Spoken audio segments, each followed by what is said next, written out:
অসমবাসী তথা ভাৰতবাসী ৰাইজক এই বিশ্বকৰ্মা পূজাৰ শুভেচ্ছা জনাইছোঁ। লগতে আজি আমাৰ ভাৰতবৰ্ষৰ মাননীয় প্ৰধানমন্ত্ৰী নৰেন্দ্ৰ মোদী ডাঙৰীয়াৰ জন্মদিন। এই শুভ দিনটোতে তেখেতৰ জন্ম হৈছিলে। আজি আমি শিৱসাগৰ জিলাৰ পৰা আমি তেখেতক জন্মদিনৰ শুভেচ্ছা জনাইছোঁ।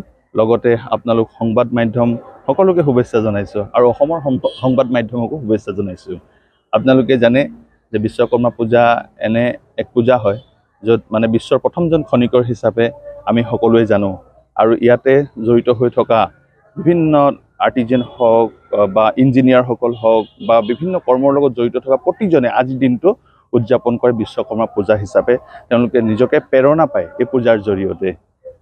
আৰু লগতে এটা কথা আপোনালোকক অসমবাসী ৰাইজক অনুৰোধ জনাওঁ, আমাৰ আজি ভাস্কৰজ্যোতি চিনেমা হলৰ পৰা আজি আমি আৰম্ভ কৰি এতিয়া ধৰক অহা 20 তাৰিখে চিকাৰ চিনেমাখন আহিবলৈ আছে, জুবিন গাৰ্গৰ চিনেমা।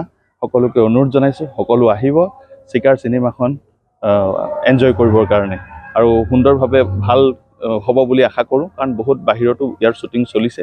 খুব সুন্দৰভাৱে চিনেমাখন পৰিচালিত কৰা হৈছে আৰু আশা কৰোঁ এইখন চিনেমাখনো সফল হ'ব। আৰু ৰাইজকো আহ্বান জনাইছোঁ, আপোনালোক আহক আৰু ইয়াতে চিনেমাখন উপভোগ কৰক। আমাৰ ইয়াতে মানে বহু বছৰৰ পৰা সকলোৱে বিশ্বকৰ্মা পূজা উদযাপন কৰি আহিছে আৰু আমিও নাম প্ৰসংগৰ জৰিয়তে আমি বিশ্বকৰ্মা পূজা উদযাপন কৰোঁ। আজি দশক জুৰি আমি কৰি আহিছোঁ আৰু এতিয়াও সেই আপোনালোকে ভকতে নাম লৈ আছে আৰু আমাৰ দুপৰীয়া পৰ্যন্ত 2 বজা পৰ্যন্ত নাম চলিব। তাৰপিছতে আৰু আমি ৰাইজক যেনেকৈ ধৰণে সুবিধা অতিথি আপ্যায়ন কৰিব লাগে আমি অতিথি আপ্যায়ন কৰিম।